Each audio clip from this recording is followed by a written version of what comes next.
ভাগ্যর চাকা ঘোরাতে গিয়ে দালালের খপ্পরে পড়ে নিঃস্ব হয়ে বাড়ি ফিরেছেন আকাশ। বসির আহমেদের ভিডিও চিত্রে বিস্তারিত। দালালের ফাঁদে পড়ে সর্বোচ্চ হারিয়েছেন ঝিনাইদহের শৈলকুপা উপজেলার তরুণ যুবক আকাশ শেখ। ভাগ্যের চাকা ঘোরাতে গ্রামের দালাল ধরে জমি ও গরু বিক্রি করে গিয়েছিলেন কম্বোডিয়ায়। ভালো কাজ দেওয়ার প্রতিশ্রুতি থাকলেও চায়নার একটি কোম্পানিতে বিক্রি করে দেওয়া হয় তাকে। পরে জেল খেটে নিঃস্ব হয়ে বাড়ি ফিরেছেন আকাশ। দালালের আইনের আওতায় এনে বিচারের দাবি স্বজনদের। বিদেশে ভালো কাজের আশায় কম্বোডিয়ায় গিয়েছিলেন ঝিনাইদহের শৈলকুপা উপজেলার মির্জাপুর গ্রামের কাইসার শেখের ছেলে আকাশ শেখ। দালাল আরজু প্রতিশ্রুতি দিয়েছিলেন ভালো কাজের, কয়েক দফায় হাতিয়েও নেন $7 লাখ। কিন্তু কম্বোডিয়ায় যাওয়ার পর $2000 আকাশকে বিক্রি করে দেওয়া হয় চায়নার একটি স্ক্যাম কোম্পানিতে, যেখানে রাশিয়ান নারী সেজে ভারতীয় যুবকদের সাথে প্রতারণায় ছিল তার কাজ। কয়েক মাস কাজ করার পর হঠাৎ সেই কোম্পানিতে অভিযান চালায় কম্বোডিয়া প্রশাসন। পরে আকাশসহ সেখানে কর্মরত সকলকে গ্রেপ্তার করে পুলিশ। কয়েকদিন পার হওয়ার পর বাড়িতে ফোন করে আকাশ। সমস্যার কথা পরিবারকে জানালে বাড়ি নেমে আসে শোকের ছায়া। পুলিশের হাতে গ্রেপ্তারের কথা দালাল আরজুকে জানালেও কর্ণপাত করেননি তিনি। পরে সেখানকার পুলিশ জানায় বাংলাদেশে ফেরার জন্য প্লেনের টিকিট কাটলেই ছেড়ে দেওয়া হবে আকাশকে। সেই কথা বাড়িতে জানালে বাড়ি থেকে $90,000 পাঠানো হয়। সেই টাকা দিয়ে প্লেনের টিকিট কেটে 16 দিন পর পুলিশের হেফাজত থেকে ছাড়া পান আকাশ। পরে চলতি বছরের 31শে জুলাই দেশে ফেরেন তিনি। আমাকে প্রথমে বাংলাদেশ থেকে ওই দেশে নেওয়ার পরে 10 দিন পরে আমার একটা চাইনা কোম্পানিতে বিক্রি করে দেয়। তখন আমি তাকে ফোন দিই যে আমাকে কি করতে বিক্রি করে দেওয়া হচ্ছে কোম্পানিতে। আর আমাকে যে কাজের জন্য বিক্রি করে সে কাজটা ছিল প্রতারণা কাজ, স্ক্যামের কাজ। যেটা কাজ হচ্ছে রাশিয়ান মেয়ে এসে যে ছেলেদেরকে প্রতারণা করা। বিভিন্ন ইন্ডিয়ান স্টক মার্কেট, এক কথায় ইন্ডিয়ান স্টক মার্কেট নিয়ে আমার কাজ করা লাগতো। পরে ওখানে আমার কোম্পানিতে $2000 বিক্রি করে দেয়, $2000 বিক্রি করে দেয়। বিক্রি করে দেওয়ার পরে আমি তো আশা করেছিলাম যে আমি আর এক কোম্পানি থেকে আমি দেশে যেতে পারবো না, বা এই কোম্পানি আমাকে ছাড়বে না, এখান থেকে আমার যে কোনো ক্ষতি করবে বা আমাকে অন্য কোম্পানিতে আবার বিক্রি করে দেবে। এই কোম্পানির লোক আমাকে দেশে যেতে দেবে না, বা আমাকে এই কোম্পানি থেকে, এই প্রতারণার কাছ থেকে আমাকে বেরোতে দিবে না। দালাল আমাকে বলেছিল যে কম্বোডিয়াতে অফিসিয়াল স্কেলের কাজ দিবে, হিসাব রক্ষকের। কিন্তু সে আমাকে এভাবে প্রতারণার কাজে চাইনা কোম্পানিতে বিক্রি করে দেয়। কোম্পানিতে রেড দেওয়ার পরে পুলিশ আমাদেরকে গ্রেপ্তার করে, ওখান থেকে আমাদের রিপোর্ট করে দেয়। রিপোর্ট করার পরে আমাদের 4 জায়গা ট্রান্সফার করে, জায়গা পরিবর্তন করে পুলিশ।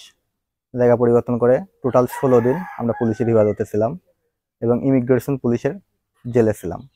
জেলে থাকার পরে বলে 14 দিন পরে বলে যে তোমরা বাড়ি থেকে টাকা নিয়ে প্লেনের টিকিট কাটো। প্লেনের টিকিট কেটে আমাদের দেখাও, তারপরে আমরা তোমাদেরকে দেশে পাঠিয়ে দেব। পরে বাসায় ফোন দিয়ে টাকা নিই এবং খাওয়া দাওয়ার খুব সব প্রবলেম হচ্ছিল, যার কারণে বাড়ি থেকে টাকা নিয়ে ওখানে খাবার কিনে খেতাম। কারণ জেলে সেরকম কোনো খাবার দিত না আমাদের, যে সেই খাবারটা খেয়ে বেঁচে থাকা যেত। পানি পর্যন্ত আমরা কিনে খেতাম, কারণ জেলে সবই নোংরা পরিবেশ ছিল, যেগুলো মানুষ খায় না। পরে বাসা থেকে টাকা নিয়ে এইভাবে করার পরে পরে আমার ফোন কেড়ে নেয়। 7 দিন ফোন কেড়ে নিছিল। ফোন কাটার পরে ওই ফোন ছাড়ানোর জন্য ইমিগ্রেশন পুলিশ আমাদের থেকে 10,000 করে টাকা নেয়, বাংলাদেশি 10,000 করে টাকা নেয়। টাকা নেওয়ার পরে আমরা ফোন নিই, তারপরে বাড়িতে যোগাযোগ করে বাড়ি থেকে টাকা নিয়ে প্লেনের টিকিট কাটে পুলিশদের দেখাই। তারপরে আমাদেরকে 2 দিন পরে, টিকিট দেখার 2 দিন পরে পুলিশ আমাদের ইমিগ্রেশনের ভাবে তারা নিজে থেকে আমাদেরকে বিমানে উঠাইয়া দেয়। না, ওখান থেকে যে আমি বেঁচে ফিরবো এই আশা আমার ছিল না, কারণ ওখানে আমার পুরাটাই বিক্রি করে দিছে। আমি যেহেতু জানিছি যে আমার বিক্রি করে দিছে, সেহেতু আমার ওখান থেকে যে আমি বেঁচে আসবো।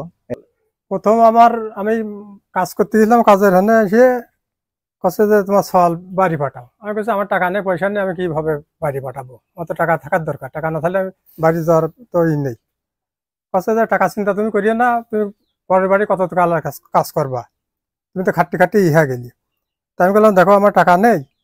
তারপরেও আমি বাইরে যা শুনে মুনে দেখি, বাইরে যা যদি শুনে মুনে দেখার পরে আমি তোমার কালকে কব। তো বাড়ি এসে আমার এই বন্যার কাজ শোধ করলাম। আমার বন্যার কাছে যে আমার সলের জন্য 3 লাখ টাকা থুয়ে দিছি। হ্যাঁ, 3 লাখ টাকা থুয়ে দেওয়ার পরে আমি বললাম যে তাহলে 2 লাখ টাকা তুই আমার দিস।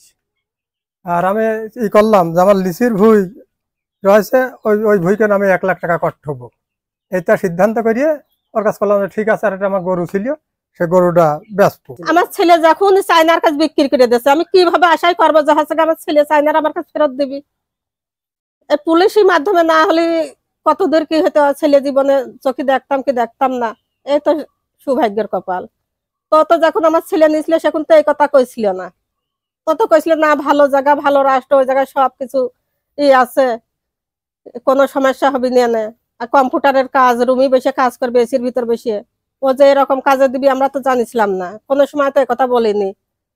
প্লেনে উঠে তারপর ভোর সন্ধ্যা 6টায় নাবার কথা, 6টায় নাবিনি। এদিক বাড়িতে ওইটা শুনে ওর বাপ সে স্টার্ট করতেছে। আমি ওর বাপের মাথায় তেল পানি দিচ্ছি, এটা করতেছি ওটা করতেছি, করতে করতে করতে করতে আলমডাঙ্গার একটা লোক, তারও ছেলে আমার মুনির সাথে ছিল, পলাশ নাম করে, সেই ছেলে মা ফোন দিছে। আমি কাছে আপা পলাশরা কি হচ্ছে এয়ারপোর্টে আছে? কাছে যা আছে আপা, কোনো টেনশন করবেন না, ওরা এয়ারপোর্টে চলে আসে। তারপর করে আমার মুনি ওই জায়গায় রাত থাকার পরে সকালবেলা আমি কাছে মুনি তুই আগে বাড়ি আয়, হচ্ছে তোর আব্বার বাঁচাতে পারতিস না নাই।